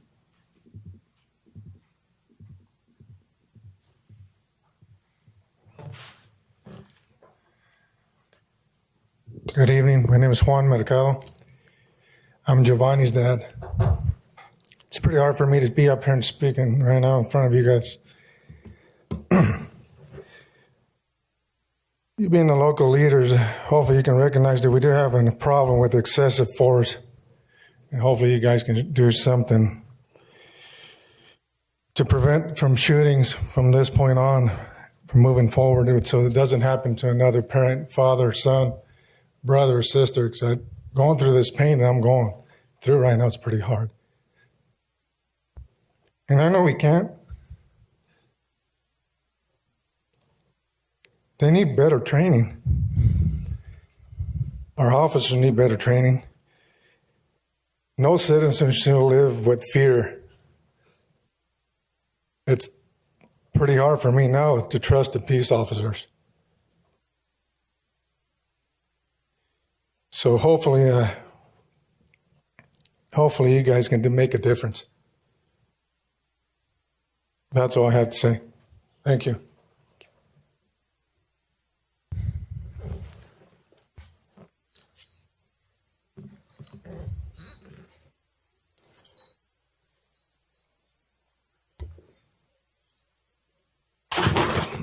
Ralph Price from Agape Outreach, but also from 636 East 6th Street. First of all, I want to say that I need to commend that Anna even come up here with that her bravery and stuff that she has. And to have that young lady there come up here, I want you to know that she has made a tremendous change. It's just so proud to be able to say that I know who she is, because she has come a long ways and she has fought very hard. But Anna was a small Smith's fish in a smaller pond called Roy. She decided to come on out here and to join into this big pond and this big mess that we have out here towards the homeless, and is doing some amazingly effective things. I want you to know that the people that are out here, like myself too, and like other people that are inside of our our own organizations that are doing JCCs and the Ogden housing people and some other things that are on your establishment don't know that the everyday little things that are happening with the people that are getting them ready to be able to get up and be able to use those services, the 2020 services that you've got to be able to teach them to go. The people going by and looking down on the people that are homeless, looking down on the people that have any type of a mental problem or have any type of skill problem or have had their company fold on them and still have the family to feed and still have those things to do. They should not have to serve in degradation that has gone and given them each and every day as they strive to make each and every day count for them in their existing state. I want you to know that whatever this council can do to be able to uplift whatever the causes are, the people that are out there working, or whatever these people that are living in these conditions are doing to better themselves, you should reach out and do that. I think Ben, Louise, different ones that come out and walk with me, Miss White has expressed interest, and there is amazing people out there that are going through some real tough circumstances and holding their heads high as they can. Sometimes it's hard for them even to lift a hand, but yet and still they make it by. It's hard for me to get around in this chair, but my gosh, I'm telling you, I'm very blessed because some of the things that some of those people have to walk and have to drag themselves through just to get to the Salvation Army, to get a breakfast, just to get to a place that they might find it they can wipe off. I want to say that people like Anna doing the Pay It Forward program, as for many years she has, and the other things, and the advocate that she has, need to be commended. I aspire to be even half of what those people like that are. Thank you. Also, I want you to remember that Marshall White was a police officer here, a black man that has been honored with a building that's out here. That building is not just a recreation center. That's a monument to the minority community here. I commend this father for getting up here and talking about his son and everything too. We need to look at what's going on with the violence that's going on, but we also need to look at the other things. Thank you, Ralph. Thank you for the poignant reminder as well. Poignant and timely. Hello, I am Ruby Mercado. I'm here to speak for my brother Giovanni. One thing that I did want to bring to the attention is that Standard Examiner or the police themselves have not clarified that Giovanni was in his home. And I don't believe that they did everything that they could have to de-escalate the situation. So if they say that they fear for their lives, then there should be better training for de-escalation and combat, not only for our safety, but for theirs as well.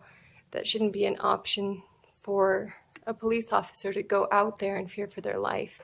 They should have all of the training needed and possible so that they don't have that option to use that as an excuse. We also demand that police should work with the families and the activists to make the changes that are needed, and hopefully will be something that is changed in the future so that this can be avoided for other families. Thank you. That's all that I can say today. Thank you.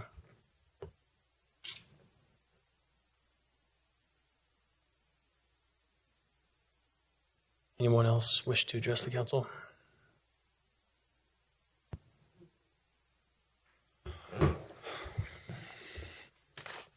Well,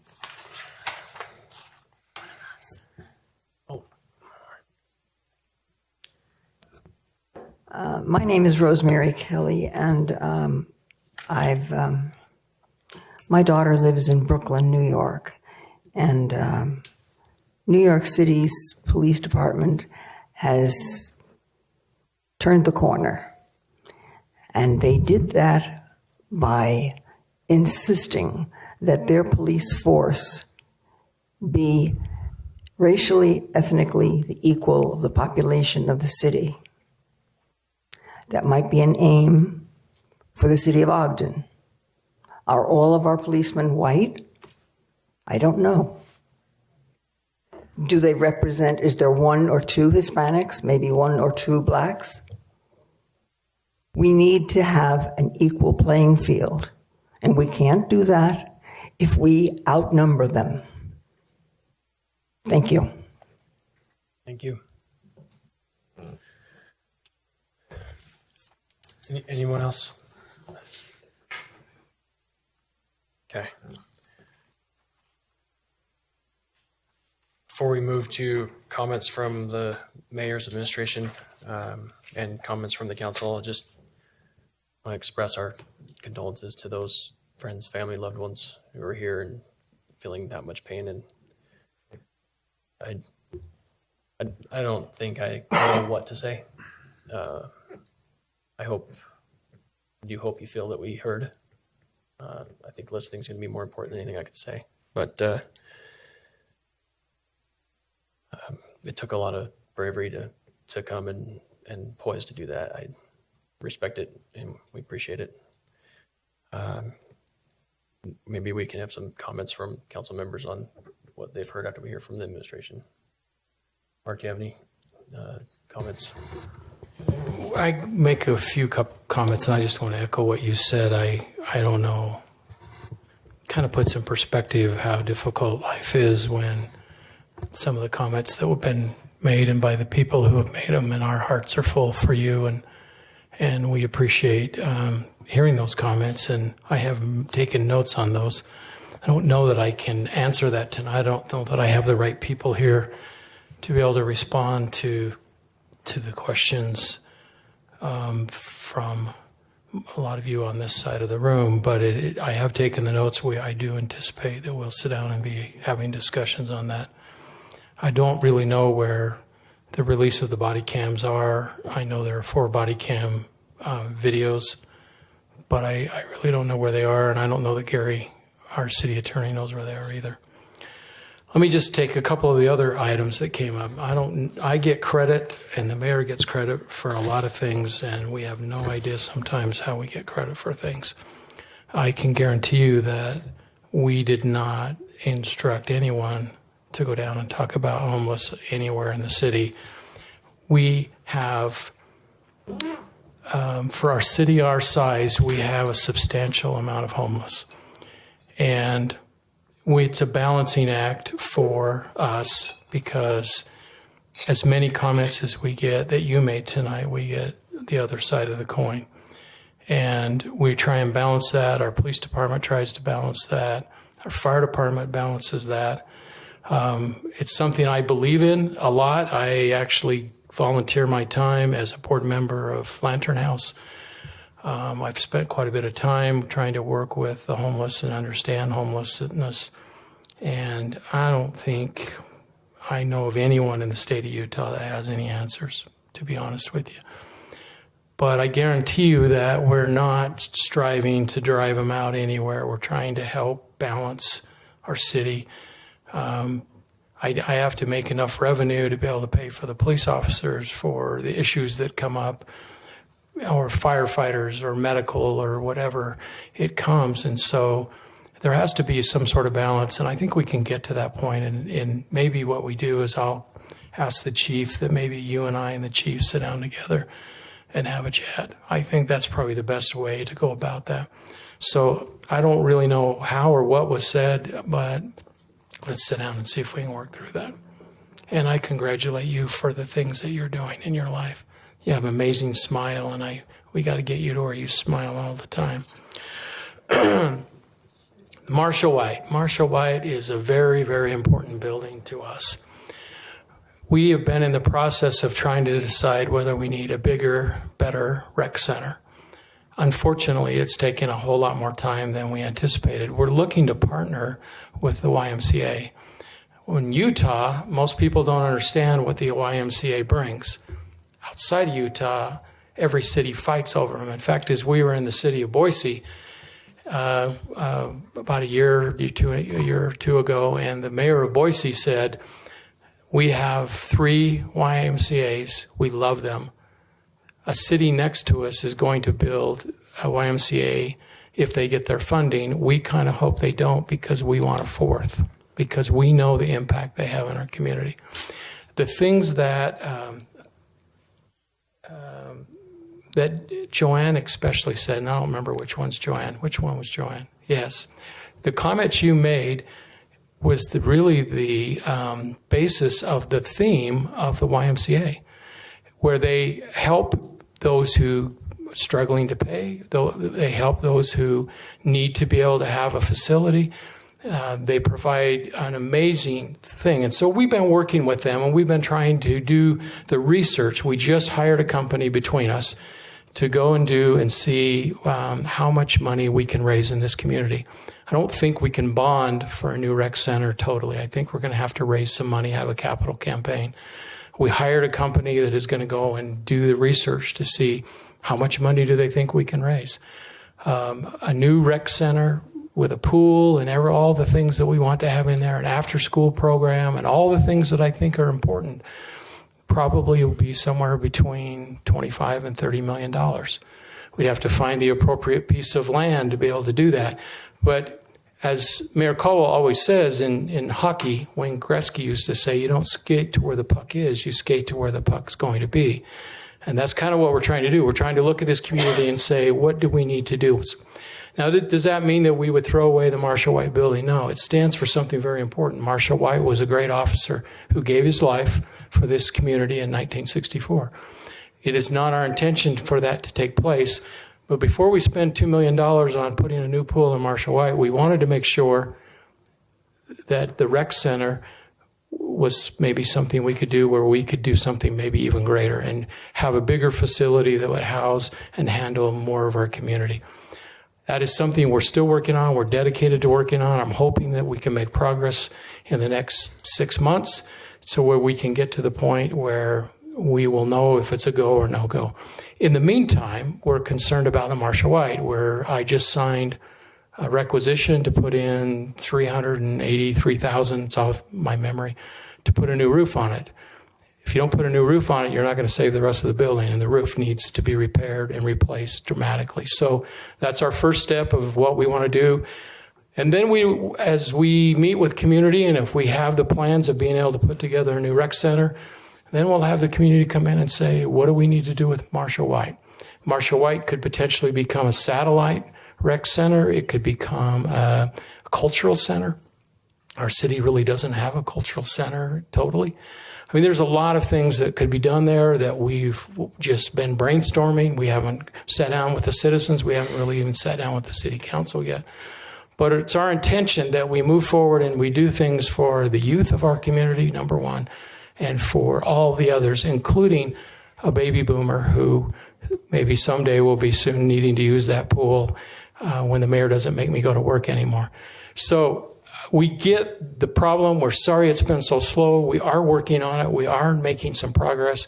We do think YMCA will be a great partner from what we've seen around the country. They run an amazing program, and we want them to be our partner. I don't know that government is good at doing things like rec centers. I'm convinced that that's not our expertise as a government. And so that's one reason we went out and looked for a partner who was willing to partner with us. We did go to the school district early on when the pool failed, and we asked them for accommodations at Ben Lomond. Now, we know most of you probably wouldn't go to Ogden High's pool because it's 7 feet deep, the whole pool. But the kayakers could go there, and we told the kayakers that the Ogden School District said, absolutely, we would love to have the kayakers come to the Ogden pool. Now, I don't know if 7 feet deep is too deep for a kayaker or not. I don't kayak. But we also tried to make as many arrangements as we possibly could with the Ben Lomond pool, Ben Lomond High School. We do have 2 pools in our community. They used to be Ogden City pools. Ogden City actually donated them to the school district many years ago. The superintendent has guaranteed me that they're flexible. If they're not flexible enough, you need to tell me after this meeting what they need to do different, and I will relay that to the superintendent. He's been more than accommodating at trying to help with this time when in between when we have a pool, especially during the winter months. So we are sorry it's taken so long. We appreciate your loyalty to Marshall White. We're loyal to Marshall White, and we want to continue to see how far we can go with maybe a brand new rec center, which would be a lovely thing for our community. That's all I have tonight. Thank you. Comments from council members? I have a lot of comments. So I can go last or I can go first. You want me to go first? All right. So my first comment is to the family of Giovanni. I need to say that, first of all, I apologize and I'm sorry because I failed you. I failed you because I should have asked the questions that you asked the day before. I should have asked those questions, and I didn't.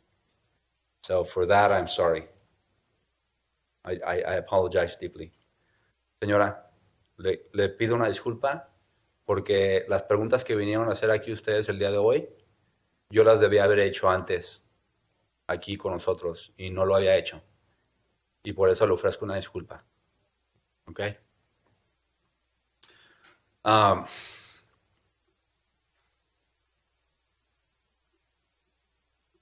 So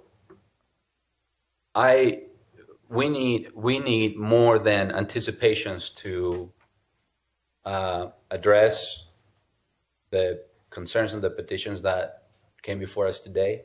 So it should be a more solid commitment of what is going to happen about this mark. What is the follow-up going to be? What is the commitment to this family and to these members of our community on your part to give answers to their questions? That's a question for you. Well, there are other moving pieces that I don't know that I can commit that tonight.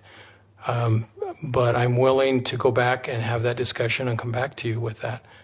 But I think the chief needs to be involved. I think the mayor needs to be involved. I think legal needs to be involved. And because it's an investigation, I also probably need to have the blessing of the county attorney and what I can and cannot do and release and say and et cetera. So like I said, I don't know that I'm prepared to tell you that tonight. I'm prepared to tell you I took notes and I'm willing to go back now and have the discussion internally, and then we can come back. Okay. So, sir, I missed your first name. I'm sorry, sir. Juan? Sir, I'm going to be in touch with you, okay? When we're done, if you're still here or if you can wait for me, please wait, and I'll come and I'm going to give you my number, okay? Please. And I'm going to be a bridge for you and a liaison to follow up and make sure it doesn't fall on deaf ears. Please, okay? Okay. My second point is about Marshall White. And for that, I need to ask legal here, so Gary or Janine, whoever can advise me. I need to make some comments that have to do with the character of Mr. Johnson. So if I can't do that today, openly, I will be happy not to do it. If it needs to happen in a closed session meeting, I will be happy to do that. I will be respectful of our norms and our laws. But I said already that I'm not going to be quiet anymore. That's I'm fair. done. Luis, that's fair. And you have a microphone for a reason. I think we're less than a legal question. It's a procedural and the way we were running our meeting question, which lands to me. I know you have concerns, and you have every right to express them and to get your questions answered. I don't want this to be an opportunity to attack someone's character. We have avenues for that. This one right now is not it. Okay.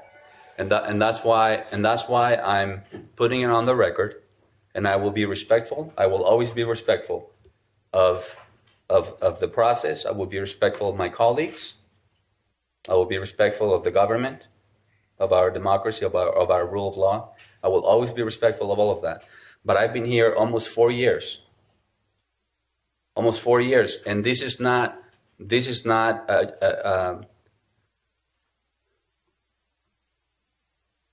there are very important issues that we need to address, and there are too many politics that are being played, and I'm reaching my tipping point on these politics. So I apologize. I actually apologize to you, Mr. Johnson, for having to bring this up here.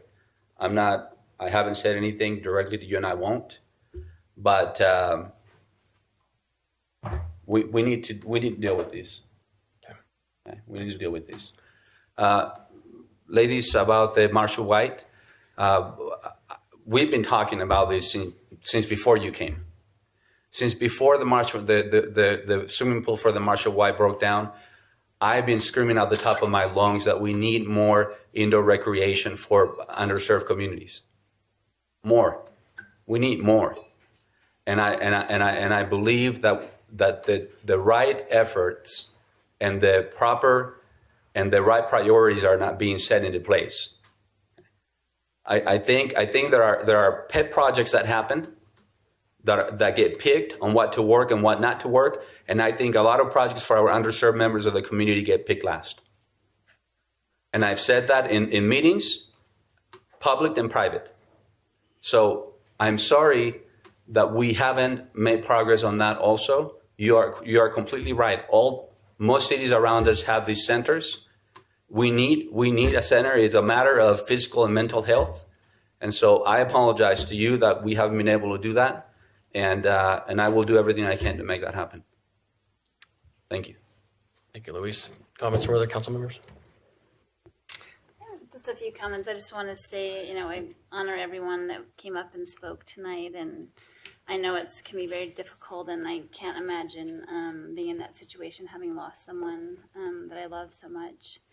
And I just want to say that I'm here to help in any way I can to build these bridges. I will let you lead out, Luis, in that way, or Councilmember Lopez.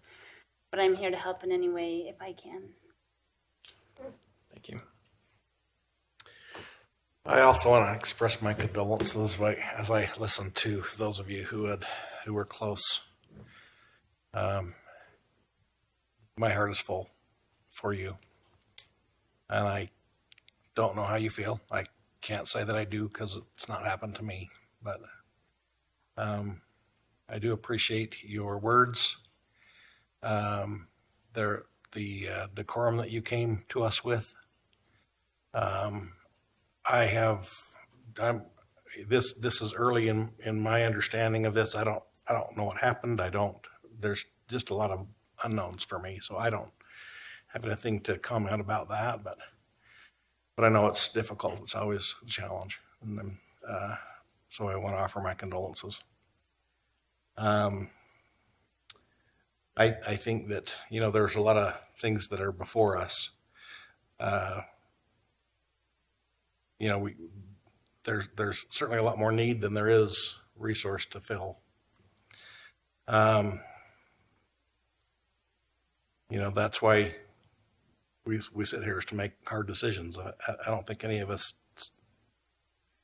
except the ones that didn't come today, that that missed out on all this, these decisions. But we have to make hard choices, and some people are going to be disappointed on every choice, almost every choice. Somebody's going to be disappointed, and it's hard to do that, but. I think that we need to make sure that we lead with solid policy and procedure and facts and not emotion. My dad taught me years ago that the emotion has a 0 IQ. Not that it can't be a driver for us, but it certainly shouldn't be the decision maker for us because it's often deceitful. It often makes it challenging for us.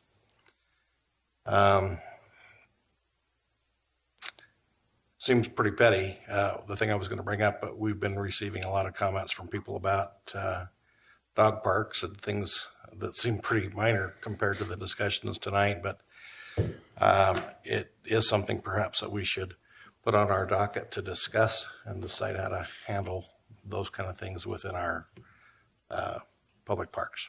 So that's all. Thanks. Marcia, you still with us? I am.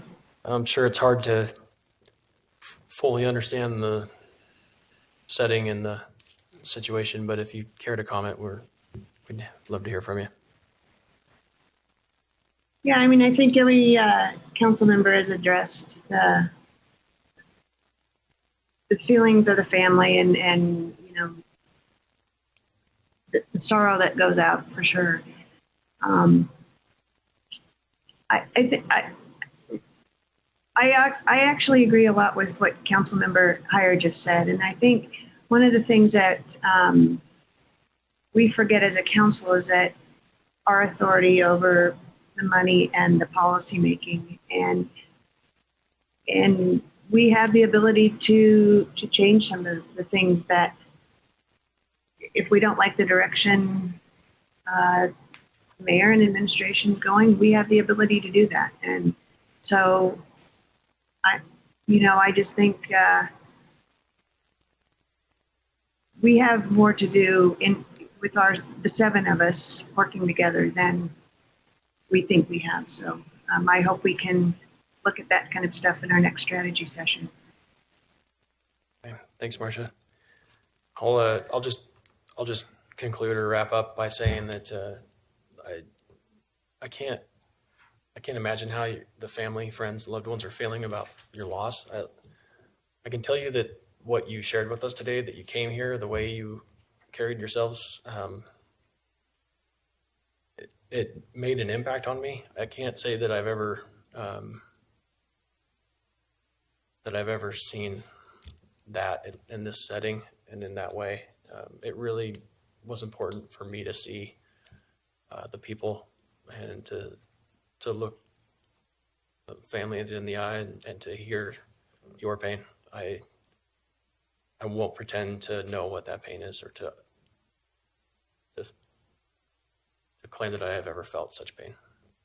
So I'm very sorry for your pain. Councilmember Heyer made a comment. He has very wise quotes from his father that he's used in the past. Emotion has an IQ of 0. But I think there are some exceptions, actually. Well, you might be surprised. Well, Dad used to say, I mean, it does have a place. Yes. But it try to get something behind it. I wish I'd met your dad. He sounds like a good man. I think you folks came and shared a lot of information and emotion with us, and I hope that emotion has helped me beyond my IQ and my ability to lead and serve. I think Councilmember Lopez has shared some emotion today, and I guarantee you that was hard to say and that hard to hold back. Appreciate that you did, to the extent that you did, because there is a lot of frustration, and we see a lot of the frustration here today. So to me, emotion most often happens when something happens and there's not any listening, and I see that today. I see a lot of and hear a lot of emotion, and I feel a lot of emotion, and we've got to do something about listening and connecting with people, because we've been asking the same questions about the Marshall White for the 1.5 years that it's been closed. And I think what you asked for is not that we are going to give anybody everything. You know, we do hold the purse strings, but at a minimum, I think that you are asking for answers. You know, I don't think any of you expect us to build a pool tomorrow. I think some of the answers that Mr. Johnson provided are very valid. I think we are looking at a very good need, a big need in the community, and we want to do it right and do it well. But we've gone 1.5 years without having answers for you guys. And I'll just be frank that we've asked the same damn questions time and time again, and we haven't gotten an answer either. And so that's the disconnect that I see and that I hear, that I feel. And that kind of disconnect is a breeding ground for emotion. And emotion is, if not listened to, leads to conflict. And we deserve better than that as a community. and we ought to do better than that. So if there's anything that we can do to help you feel heard, not only in what we say, but in what we do, we want to know. And I did write down, and I think others did as well, some of the suggestions and solutions that were brought forward today. So, thank you, everybody, for being here and for your incredible kindness and candor tonight, that we can have this kind of a conversation and for it not to lead to things that spill over. Because when that happens, it just drives that wedge further and further. Chair. Yeah.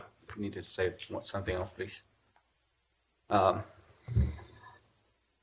Heyer, Rich, you're my friend.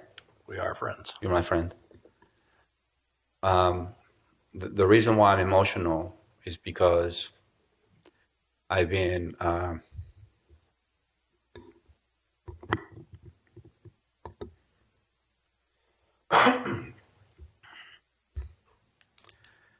I've been carrying a lot of a big burden on my life. Okay, and now living here in the United States for 23 years, I've been faced with a lot of challenges that I think you don't have to face every day. Okay. Okay. I am also afraid. Sometimes I'm afraid of what would happen with police encounters. I'm afraid of that. I'm afraid for my kids, for my nephew. Okay? And, you know, this community here, we are subject to oppression every day. Every day. Okay? I went to the prosecutor's office to try to translate for my mom, and I wasn't allowed to translate for my mom. I had a terrible, terrible experience in that office. Okay? There were cops sent to my house. I was outside of my house, sitting in my car with my dad and my brother, and a police car came and parked behind us and came and talked to us and asked if we were doing drugs outside of my house. We were reported by neighbors. Okay? And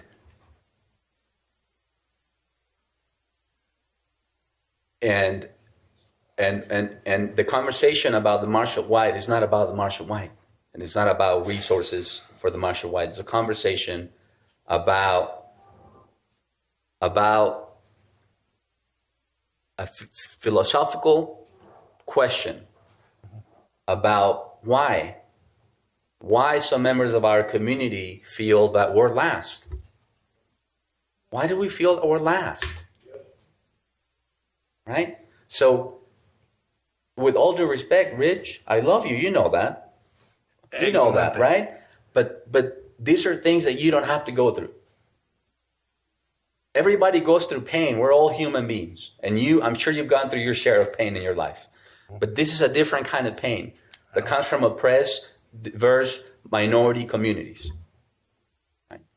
So that's why I'm emotional. And I never show this kind of emotion here, ever. Ever. I know I always have strong words and strong opinions. And I've showed a different kind of emotion, but not this one. Because, and you know why I'm this emotional? Because when I run for office with dreams and ideals and big dreams about servicing my community, about servicing all communities. And I advocate for everybody. And today is the time for me to advocate strongly for this community. And so I'm not apologetic for being emotional. I get where you're coming from. I totally get where you're coming from, and I appreciate that. You are a wise person. I'm always coming to you for advice, right? But there are things that need to be addressed, and I'm not going to be quiet anymore. You maybe misunderstood that I was directing you at you.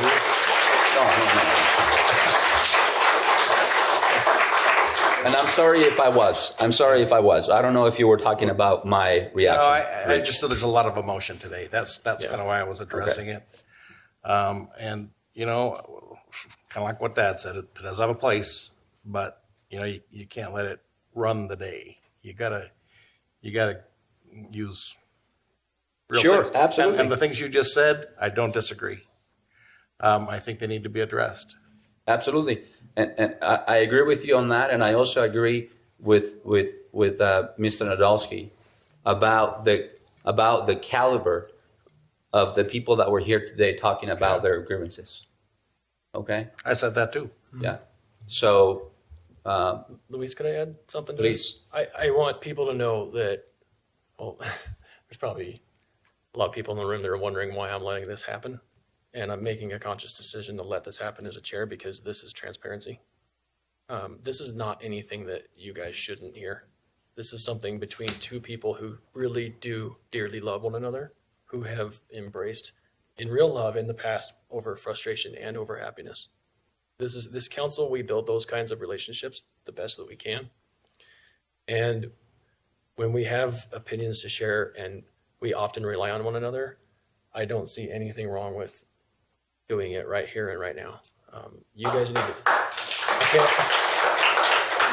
I do need to be asking not to clap because that's a big area that is not allowed. But if we are allowed to talk and we are truly heard and we get answers to the questions that we ask when we ask them and we are not kicked down the road, then we don't have that kind of emotion fester up. And so it's not your fault that you feel emotional tonight.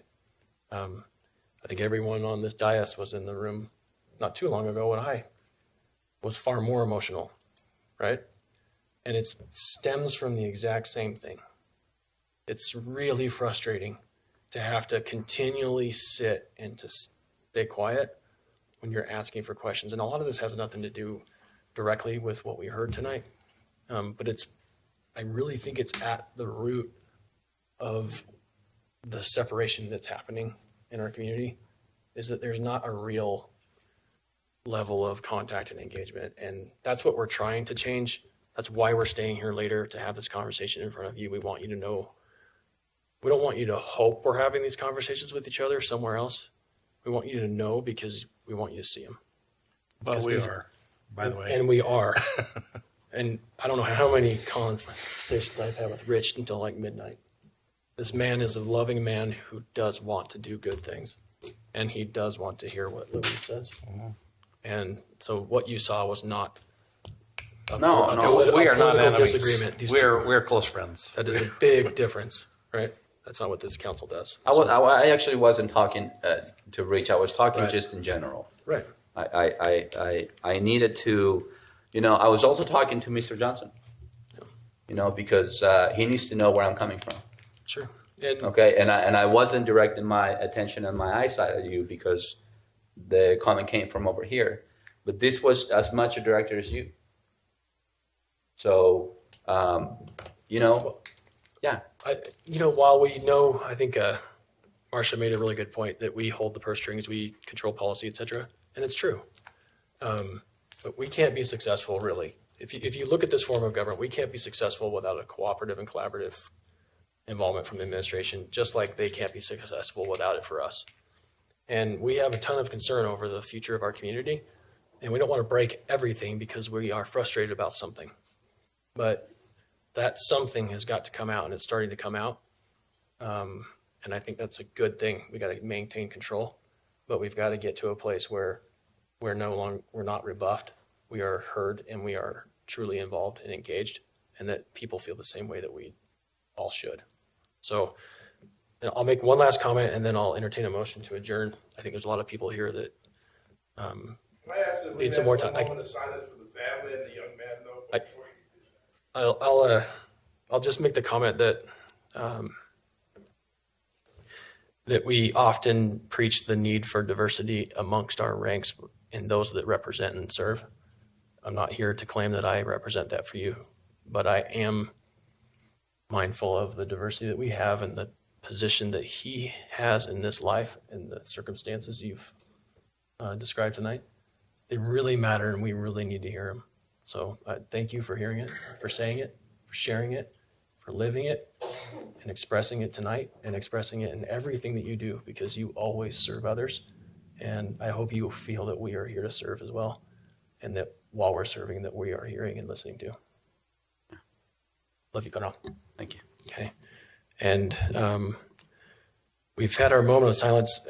I'll just invite everybody, if you would, to please pray for the family and pray for our police, that this is not an anti-police. This is not a pro-police. This is everything is for Ogden here tonight. We love our first responders. We love the people who live here. We love the people they serve, and we love everybody. So this is not an attack on anybody, but a conversation about some very real emotions and dynamics in our community. So I'll entertain a motion to adjourn. Motion to adjourn. Second. We have a motion by Councilmember Jaberka, second by Councilmember Heyer to adjourn. This is a voice vote. All in favor, say aye. Aye. Aye. Any opposed? We are adjourned. Thank you, everybody. God bless.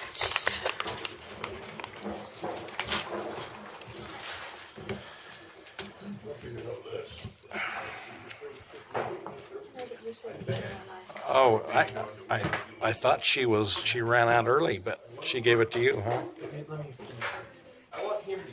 I'm just un momento, por favor. Sign some papers. Let me talk to you. Okay. Do we need everybody to sign?